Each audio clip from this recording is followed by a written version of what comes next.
Olá, tudo bem? Bom, foi tão rapidinho de uma aula para outra que não deu nem tempo de sentir saudade ainda, né? Mas vamos lá, dar continuidade à nossa linha de raciocínio sobre a redação. Antes da gente entrar no conteúdo em si da aula de hoje, eu queria fazer um resuminho um pouco do que a gente já viu até aqui.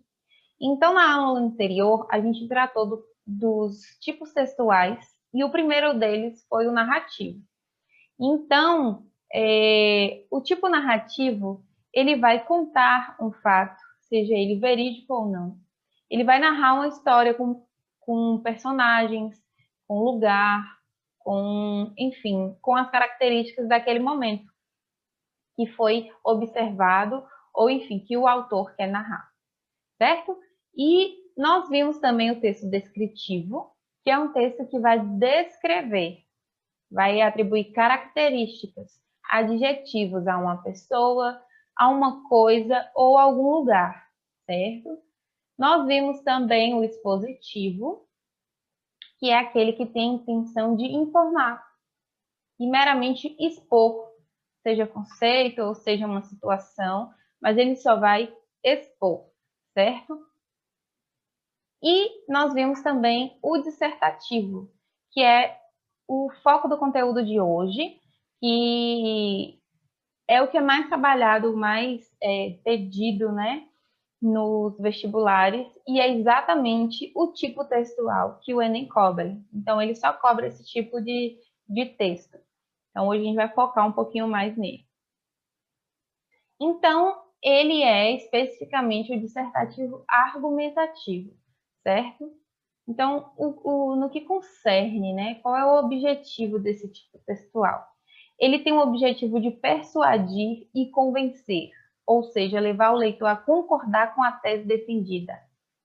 Ele expressa uma opinião crítica acerca de um assunto, sendo defendida uma tese sobre esse assunto através de uma argumentação clara e objetiva, fundamentada em fatos verídicos e dados concretos. Então, você vai sim informar o leitor, mas para além de apresentar essa informação, você também precisa convencer o autor de que a ideia que você está defendendo no seu texto é realmente a ideia mais interessante, é uma ideia que faz sentido, é uma argumentação objetiva, né? E aí a gente vai ver agora algumas características que compõem esse tipo de texto e que ajudam a gente a elaborar o nosso próprio texto. Ele precisa ter um ponto de vista, discutir argumentos, se posicionar. Eu acho que isso a gente entendeu. Ele tem que tecer uma análise crítica. Bom, o que é isso? Você não vai apresentar no seu texto uma conversa que você tem com um amigo seu, na sua casa, com a sua família. Não, é uma análise crítica, é um texto formal, é um texto que precisa apresentar dados que sejam reais, para que a sua análise faça sentido e para que ela tenha sustentação não só no que você acha, mas sim no que é verdade e no que realmente as pesquisas apontam sobre esse tema. Então, você vai expor brevemente sobre isso, né? Pode ser qualquer tema, você vai expor brevemente.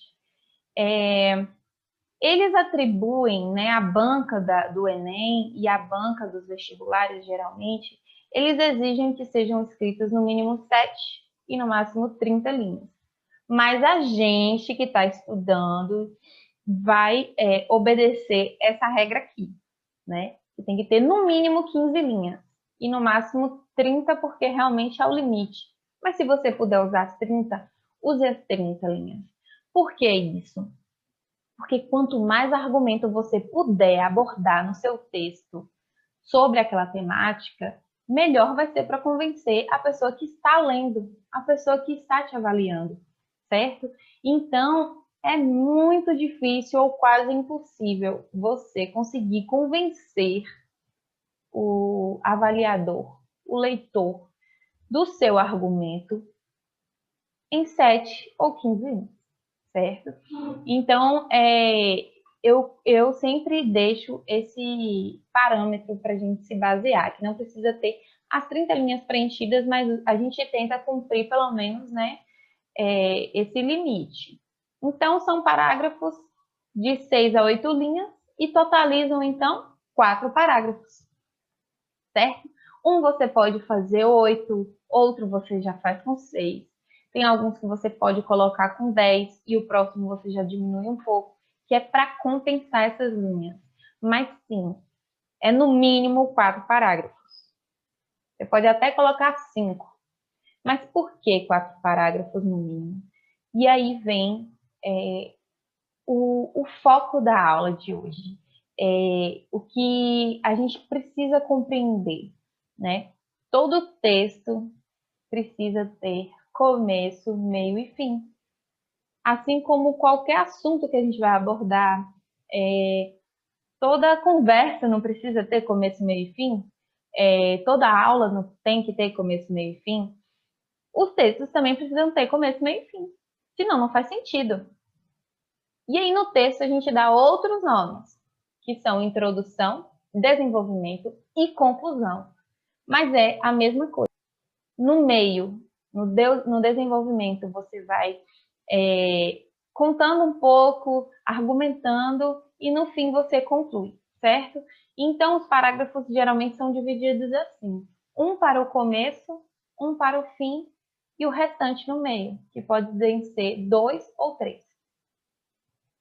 Então, agora a gente vai falar dessa introdução, o que é, né, essa introdução. Bom, ela é basicamente a apresentação de uma tese que será defendida sobre esse assunto. Mas o que é tese, né? A tese é a apresentação do tema a ser discutido e a sua opinião sobre ele. Então, suponhamos que o Enem, né, este ano, peça que você fale sobre a educação ou sobre o ensino durante a pandemia da Covid-19. Existem algumas opiniões que vão dizer que o ensino tem sido muito bom durante a pandemia, né? E aí você pode apresentar pesquisas que falam sobre isso, alguns dados, você pode falar o seu ponto de vista sobre isso, e você tem que ter uma tese que fale sobre isso. Você precisa ter a sua opinião, né? Não é só o que as pesquisas apontam, não é só o que você encontrou ou que você, enfim, tem de repertório sobre isso. É também a sua opinião, né? O que você acha sobre isso? Como tem sido? E também vai ter o grupo que vai dizer que o ensino remoto não foi bom, que o ensino na pandemia não tem sido legal, que ele tem sido muito ruim. Então, você também vai apresentar argumentos que justifiquem por que você acha que o ensino não foi bom na pandemia. Escreva, apresenta na introdução. Isso tudo não só com os dados que você já sabe, mas também com a sua opinião pessoal, né? A sua construção sobre esse tema. Então, a gente indica que você utilize um parágrafo para contar isso, de maneira breve, o que está por vir, mostrando do que se trata a proposta ou problemática a ser trabalhada. Ou seja, para você falar mais ou menos o que é que você vai desenvolver durante o seu trabalho, certo? E aí a introdução vai ter um parágrafo. É importante contextualizar o tema historicamente também, né? Você dizer como que isso vem acontecendo, como está hoje em dia, como você perspectiva para o futuro. Então, é interessante você contextualizar o tema historicamente. No desenvolvimento, eu coloquei aqui que são 2 parágrafos e podem ser até 3 para desenvolver a sua redação. Nesse desenvolvimento, vai ser realmente onde você vai apresentar a sua argumentação, onde você vai mostrar que você estudou sobre o tema. Então, você vai colocar, se você tiver, né, dados estatísticos que sejam confiáveis, você vai utilizar frases e posicionamentos de especialistas na área da temática. Bom, e você precisa defender claramente o seu ponto de vista a respeito do tema. Então, você não pode ficar contradizendo muito aquilo que você está defendendo. Você tem que apresentar argumentos sempre lembrando que você precisa convencer a pessoa que está lendo o seu texto, certo? Então, você também pode trazer exemplos reais sobre o assunto ou uma comparação do mesmo fato em países e épocas diferentes, certo? Isso é opcional, mas se você tiver esse arcabouço, já isso na sua memória, nos seus estudos, e você lembrar, é importante colocar assim na sua redação, isso vai deixar o seu texto muito rico, né? E eu coloquei aí como último item importante, utilizar os textos motivadores. Bom, então, geralmente nesses textos motivadores, eles têm ideias muito interessantes. Eles às vezes despertam a gente de algo que a gente já estudou e não lembrava. Eles às vezes apresentam dados que, poxa, eu nem lembrava disso, ou então eu nunca estudei sobre isso. E que você pode falar na sua redação. Você só não pode fazer a cópia desse texto motivador, mas você pode usá-lo como suporte para você escrever a sua.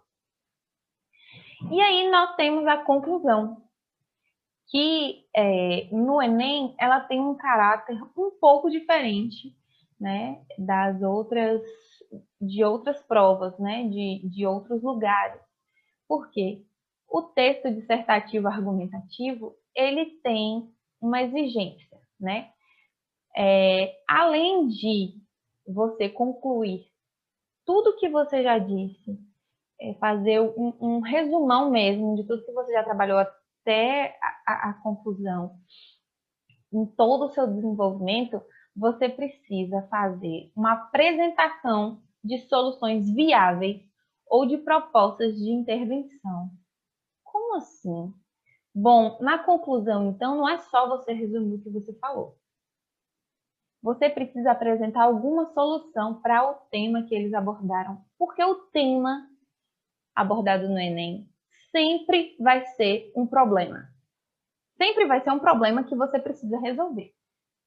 Entendeu? Significa que os políticos vão ler sua redação e vão colocar o que você escreveu em prática? Não, não é isso, não é essa a intenção.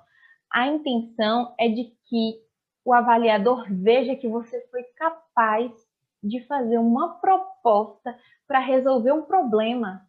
Poxa, você tem essa capacidade, você tem essa condição. Então, isso é um pré-requisito para você tirar uma nota boa também. Se o tema for sobre a fome, você precisa trazer alguma solução para a erradicação da fome. Se o tema for preconceito racial, você também precisa apresentar alguma proposta para que isso não ocorra mais no Brasil. Se o problema for o ensino remoto na pandemia da Covid-19, você precisa apresentar alguma proposta de que seja capaz de melhorar o ensino ou de, pelo menos, fazer com que ele aconteça com qualidade. Então, a redação do Enem tem essa característica, que é você propor soluções para os problemas apresentados no desenvolvimento. Um problema que você mesmo abordou no seu texto, um problema que está inserido ali na própria temática, certo? Então, eu coloco como finalização da nossa aula um se liga. Então, a gente tem que se ligar nas dicas que eu vou dar aqui, tá bom? É muito importante você saber de tudo até aqui. A gente tem um caminho longo a percorrer até a gente conseguir escrever uma redação nota 1000. Então, eu trago aqui algumas dicas para a gente conseguir escrever essa redação. Primeiro, você precisa de muita leitura. leitura sobre o tema, você precisa de leitura sobre como escrever uma redação, você precisa estar atualizado sobre as diversas temáticas que estão por aí. E, em segundo lugar, você precisa ter leitura. Você precisa ler.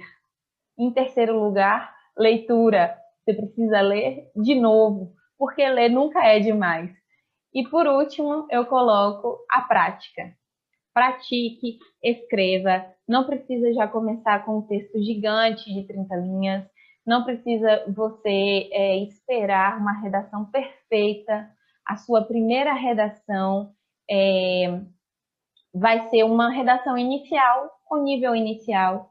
E quando a gente pratica a leitura, cada vez que a gente lê, a gente aprende a escrever melhor também. Mas também não adianta a gente seguir esses 3 primeiros pontos, que é a leitura, e a gente não praticar. A gente precisa escrever. Escreva sobre qualquer tema, escreva sobre qualquer coisa que você vê na internet, escreva sobre os temas direcionados do Enem, faça a leitura e faça a escrita. Eu coloquei aí no final um GIF motivador para vocês, para a gente seguir de exemplo essa sede pela leitura e descobrir que cada vez mais a gente consegue ver soluções, né, através da leitura e através da escrita. Então, eu espero vocês na próxima aula e eu desejo sucesso no estudo de vocês. Tchau, tchau.